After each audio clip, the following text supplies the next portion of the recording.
Hi, welcome back to Vaibhav Jahnavi channel. Swarnagiri Venkateswara Swami వారి ఆలయం, తెలంగాణ తిరుమల అని కూడా అంటారు. ఈ వీడియో ఇది సెకండ్ పార్ట్ అండి. ఫస్ట్ పార్ట్ లో నేను 108 స్టెప్స్ ఎక్కుతూ దశావతారాల విగ్రహాలు చూపించాను. ఎవరైనా చూడని వాళ్ళు ఉంటే వీడియో ఒకసారి చూడండి. పార్ట్ 1 స్టెప్స్ అన్నీ ఎక్కేసి గిరిపైకి అయితే చేరుకున్నామండి మేము. సో ఇప్పుడు ఈ వీడియోలో గిరిపైన ఉన్న వెంకటేశ్వర స్వామి వారి ఆలయంని చూద్దాం. ఫస్ట్ అయితే ప్లీజ్ సబ్స్క్రైబ్ చేసుకొని వాళ్ళు ఛానల్ని చూస్తూ ఉంటే ప్లీజ్ సబ్స్క్రైబ్ చేసుకోండి, అలాగే లైక్ చేయండి. ఈ స్వర్ణగిరి వెంకటేశ్వర స్వామి ఆలయ ప్రాణ ప్రతిష్ఠ 2024లో మార్చి 6వ తేదీన జరిగింది.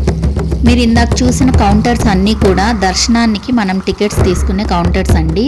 అక్కడ 100 రూపీస్ టికెట్స్ కూడా ఉన్నాయి. మేమైతే 1000 రూపీస్ స్పెషల్ దర్శనం టికెట్ తీసుకుని వెళ్ళామండి. సో ఆ స్పెషల్ దర్శనంలో 4 మెంబర్స్ని పెద్దవారిని అలో చేస్తారు. అండ్ కిడ్స్ అయితే ఇంతమందే వెళ్ళాలి అనేం లేదు. పెద్దవాళ్ళు అయితే మాత్రం 4 మెంబర్స్ని అలో చేస్తారు.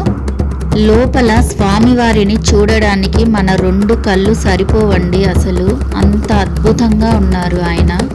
15 అడుగుల ఎత్తైన శ్రీ వెంకటేశ్వర స్వామి వారి విగ్రహం. ఇక్కడ రథం చూడండి, ఇది 40 అడుగులు అంటండి. 40 అడుగుల రథం. దర్శనం అయిపోయిన తర్వాత మాకైతే వాళ్ళు స్వామివారిది ఒకటి పటం ఇచ్చారు, ఫోటో ఫ్రేమ్ అండి. అలాగే ఒకటి కండువా ఇచ్చారు అండ్ ప్రసాదంకి లడ్డు ఇచ్చారు.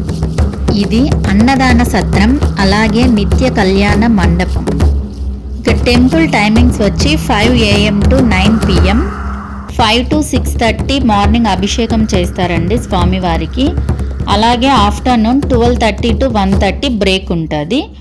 త్రిదండి చిన్న శ్రీమన్నారాయణ రామానుజ జిఆర్ స్వామి మంగళ శాసనములతో స్థానిక వ్యాపారవేత్త మానేపల్లి రామారావు సారథ్యంలో నిర్మించారు ఈ ఆలయంని. సుమారు 22 ఎకరాల ప్రాంగణంలో స్వర్ణగిరి అని నామకరణంతో కొండ మీద శ్రీ వెంకటేశ్వర స్వామి ఆలయంని నిర్మించారు. శ్రీ పాంచరాత్ర ఆగమ తెన్నాచార్య సంప్రదాయమును అనుసరిస్తూ ప్రాచీన శిల్ప శాస్త్ర రీతులను అవలంబిస్తూ యాదాద్రి తిరుమల దేవస్థానం రూపుదిద్దుకున్నది. స్వర్ణగిరి వెంకటేశ్వర స్వామి వారికి చాలా ప్రాముఖ్యత ఉందండి.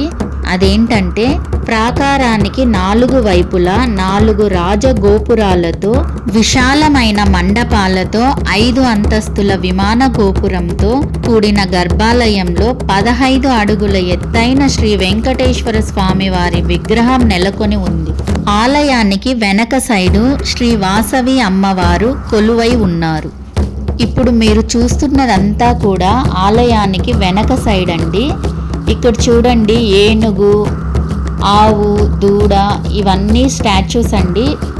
చూసేకి చాలా బాగున్నాయి. ఇటువంటివి ఆల్రెడీ మనం అయితే శిల్పారామంలో అటువంటి దగ్గర మీరు చూసే ఉంటారు. సేమ్ అలాగే ఇక్కడ కూడా ఉన్నాయి. ఇక్కడ చాలా బాగున్నాయి. టెంపుల్ వ్యూ అయితే చాలా బాగుందండి. అసలు బ్యాక్ సైడ్ ఇదంతా కూడా చాలా బాగుంది. ధాన్యలక్ష్మి అమ్మవారు కొలువై ఉన్నారు ఇక్కడ. ఆమెకి ఇప్పుడు సేవ జరుగుతూ ఉంది. చాలా బాగుందండి అమ్మవారు. చాలా సంతోషంగా ఉంది అమ్మవారిని దర్శనం చేసుకున్నందుకు. 4 వైపులా 4 రాజగోపురాలు అని చెప్పాం కదండి. సో ఆ గోపురాలలో ఇది ఒక గోపురం. 360 డిగ్రీ యాంగిల్లో టెంపుల్ వీడియోని మనం తీసుకోవచ్చండి. అక్కడ సెల్ఫీ స్టిక్ ముందు నిల్చుని. దీనికి అమౌంట్ చార్జ్ చేస్తారండి. అరౌండ్ 30 రూపీస్ టు 50 రూపీస్ ఉండొచ్చు. ఇప్పుడు మేము ఆంజనేయ స్వామి ఎదురుగా ఉన్నామండి.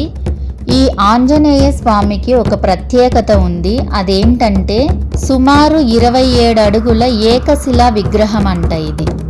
ఆంజనేయ స్వామి వారి పక్కనే జయగంట మండపం కూడా ఉందండి. శ్రీవారితో పాటుగా ఈ ఆలయంలో అలమేలు మంగ, గోదాదేవి, మదన గోపాల కృష్ణస్వామి, గరుడాల్వార్, శ్రీమానుజాచార్య ఉపాలయాలు కూడా ఉన్నాయి. శ్రీ లక్ష్మీ నరసింహస్వామి, భూవరాహస్వామి, వకులామాత ఉపాలయాలతో పాటు పుష్కరిణి, వేదమూర్తుల విగ్రహాలు, మధ్యలో జలనారాయణ మూర్తి కూడా కొలువై ఉన్నారు.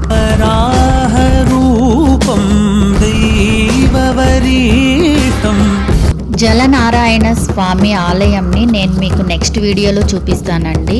మీకు వీడియో నచ్చింటే ప్లీజ్ లైక్ చేయండి, అలాగే కొంతమందికి షేర్ చేయండి. సబ్స్క్రైబ్ చేసుకోకుండా వీడియో చూస్తూ ఉంటే ప్లీజ్ సబ్స్క్రైబ్ చేసుకోండి. Thanks for watching.